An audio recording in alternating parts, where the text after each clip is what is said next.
Shalom teman-teman semuanya. Seperti biasa, pada pagi hari ini sebelum kita memulai aktivitas kita masing-masing di hari ini, kita akan sama-sama mendengarkan firman Tuhan. Nah, sebelum itu, marilah kita memulainya dengan berdoa terlebih dahulu. Tuhan Yesus, terima kasih atas segala penyertaan-Mu dari malam hingga pagi hari ini, sehingga pada pagi hari ini kami dapat sama-sama berkumpul untuk mendengarkan firman-Mu Tuhan.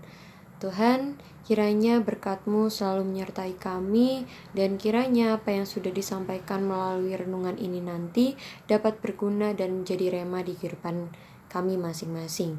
Terima kasih ya Bapa, terima kasih Tuhan Yesus. Hanya di dalam nama-Mu kami mengucap syukur dan berdoa. Amin. Baik teman-teman semuanya, judul renungan pada pagi hari ini yaitu Kuasa Allah yang menakjubkan hadir melalui Yesus. Nah, bacaan yang saya ambil itu dari Injil Lukas 5 ayat 17 sampai 26. Baik teman-teman, kita akan sama-sama buka Alkitab kita. Kita buka di Injil Lukas 5 ayat 17 sampai 26. Yang sudah ketemu, sama-sama katakan amin.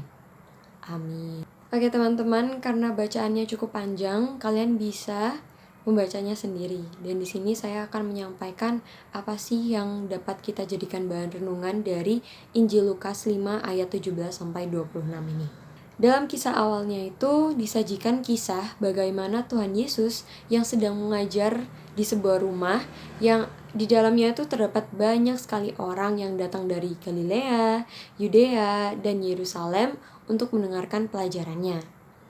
Nah, di antara orang banyak itu juga hadir pula beberapa orang Farisi dan juga ahli Taurat yang merupakan pengajar agama Yahudi.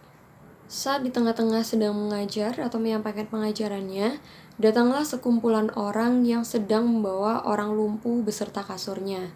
Nah, saat sekumpulan orang ini mencoba untuk memasuki dan bertemu dengan Yesus, mereka tidak dapat masuk karena banyaknya orang yang ada di dalam rumah tersebut saat itu. Akhirnya, mereka memikirkan suatu solusi dan mereka memutuskan untuk naik ke atap lalu menjebolkan si atap dari rumah itu. Setelah menjebolkan dan berhasil, akhirnya mereka menurunkan orang yang lumpuh tadi itu beserta kasurnya di hadapan orang banyak dan di hadapan Tuhan Yesus. Peristiwa penyembuhan seorang lumpuh yang dilakukan Tuhan Yesus itu mau menegaskan kepada kita semua tentang bagaimana kuasa Allah yang menakjubkan itu hadir melalui sosok Tuhan Yesus. Nah, hal ini juga merupakan pesan inti yang dapat kita ambil dari Injil Lukas 5 ayat 17 sampai 26. Perlu kita garis bawahi nih bahwa iman dan pengampunan dosa merupakan salah satu kunci keselamatan sejati yang hanya melalui diri Tuhan Yesus kita dapat memperoleh penyembuhan sepenuhnya baik fisik maupun spiritual.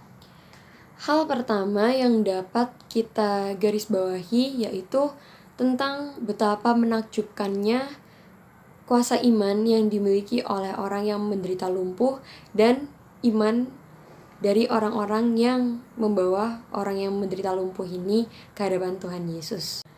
Lalu yang kedua, hal yang menakjubkan juga terjadi kepada diri keempat orang yang menunjukkan iman yang kuat dan percaya bahwa Tuhan Yesus akan menyembuhkan sahabat mereka dengan kuasa yang dimilikinya.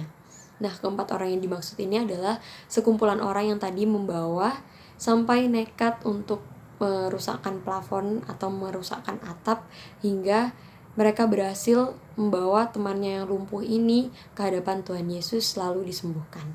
Tindakan yang sudah dilakukan oleh keempat orang ini menunjukkan betapa pedulinya mereka kepada teman mereka atau kepada sesama mereka. Dan juga tindakan ini tentunya dapat kita jadikan sebagai teladan di dalam kehidupan kita. Lalu yang ketiga yang dapat kita garis bawahi yaitu dari peristiwa penyembuhan seorang yang lumpuh yang tentu dilakukan oleh Tuhan Yesus. Nah, peristiwa penyembuhan ini telah menunjukkan kuasa Allah yang menakjubkan hadir melalui belas kasih Tuhan Yesus yang tidak terbatas bagi seluruh umat yang percaya dan juga memiliki iman kepadanya. Dari peristiwa penyembuhan orang yang lumpuh, kita sama-sama dapat melihat bahwa Tuhan Yesus bukan saja memiliki kuasa Allah untuk menyembuhkan penyakit secara fisik, tetapi juga memiliki kuasa Allah untuk mengampuni dosa-dosa orang-orang. Melalui bacaan Injil Lukas 5 ayat 17-26 ini, banyak sekali hal penting mengenai iman yang dapat kita jadikan pesan bagi diri kita, yaitu yang pertama, betapa pentingnya kita memiliki iman yang teguh kepada Allah, lalu kepedulian kita kepada sesama kita, dan juga kita menyadari bahwa kasih Tuhan Yesus kepada kita itu begitu besar.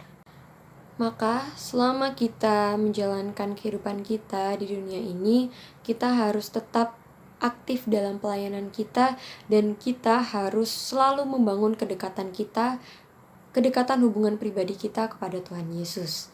Dengan memberikan perhatian dan kepedulian terhadap kebutuhan sesama, dan menjadikan belas kasih Tuhan Yesus itu sebagai contoh bagi kita untuk melakukan interaksi dengan sesama kita manusia. Semoga dari renungan yang sudah saya sampaikan ini dapat menginspirasi kita untuk memiliki iman yang lebih besar dan lebih teguh kepada Tuhan Yesus.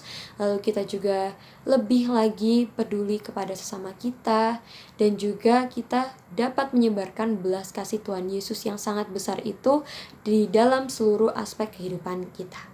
Sehingga dengan melalui iman yang teguh, kepedulian yang tulus, dan belas kasih Tuhan Yesus bagi kita, semakin membantu kita untuk menjadi terang dan berkat bagi sesama kita atau bagi orang lain, untuk memperluas kasih Tuhan Yesus yang begitu besar kepada umatnya yang percaya dan memiliki iman yang besar kepadanya. Baik teman-teman, demikian renungan pagi yang bisa saya sampaikan.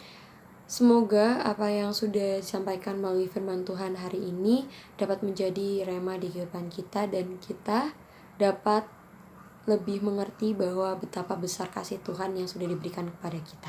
Sebelum mengakhiri renungan pada pagi hari ini, kita akan menutupnya dengan berdoa. Tuhan Yesus, terima kasih atas segala penyertaan-Mu, sehingga renungan pada pagi hari ini dapat berjalan dengan lancar dan sesuai dengan kehendak-Mu. Terima kasih Tuhan, sebentar lagi kami akan menjalankan aktivitas kami masing-masing. Kiranya berkat-Mu selalu menyertai kami, dan Engkau selalu melindungi kami dari segala yang jahat, hingga kami selalu dapat mensyukuri apa yang sudah Engkau berikan kepada kami. Terima kasih Tuhan Yesus, terima kasih ya Bapa. Hanya di dalam nama-Mu kami mengucap syukur dan berdoa. Amin. Terima kasih teman-teman, semangat menjalankan aktivitasnya, semangat bersekolah, dan Tuhan Yesus memberkati.